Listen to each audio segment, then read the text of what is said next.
আসসালামু আলাইকুম। আমাদের হাঁসের বাচ্চাগুলোকে এখন খামারে নিয়ে যাচ্ছি। এখন বেলা ১২টা বাজে। তো প্রচণ্ড রোদ, যার কারণে আমরা হাঁসের বাচ্চাগুলোকে খামারে নিয়ে যাচ্ছি। তো আমরা ১ম এ হাঁসের বাচ্চাগুলোকে আমাদের পুকুরে গোসল করায় নিব। তারপরে খামারে নিয়ে যাব। তো আমাদের হাঁসের বাচ্চাগুলো এই যে দেখেন পুকুরে নামতেছে। ওইটা আমাদের পুকুর, তো ওইটা আমাদের বড় হাঁসের খামার। তো ওই যে দেখেন কতদূর পর্যন্ত আমাদের হাঁসের বাচ্চাগুলো। তো ওই পাশ থেকে এই যে আমাদের হাঁসের বাচ্চাগুলো পুকুরে নেমে গেছে।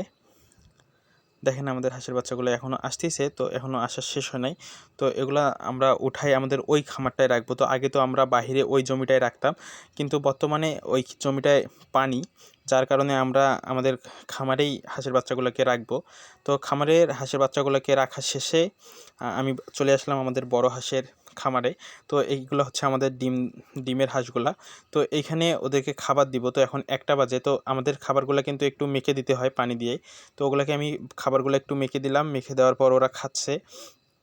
তো এইদিকে দেখলাম আমাদের পুকুরের পানি শুকায় যাচ্ছে। তো যার কারণে একটু সেচ দিয়ে দিলাম।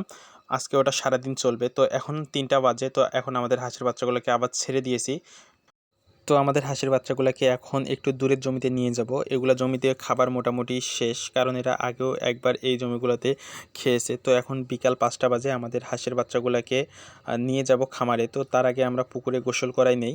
তো দেখেন আমাদের হাঁসের বাচ্চাগুলা কত বড় লম্বা লাইন ধরে আসতেছে। তো বিকালবেলা এরকমই আসে ওরা লম্বা লাইন ধরে। তো এখন আমরা হাঁসের বাচ্চাগুলোকে খামারের ভিতরে নিয়ে যাই। তো যদি আমার ভিডিওটি ভালো লেগে থাকে তাহলে চ্যানেলটি সাবস্ক্রাইব করে বেল আইকনের প্রেস করে পাশে থাকবেন।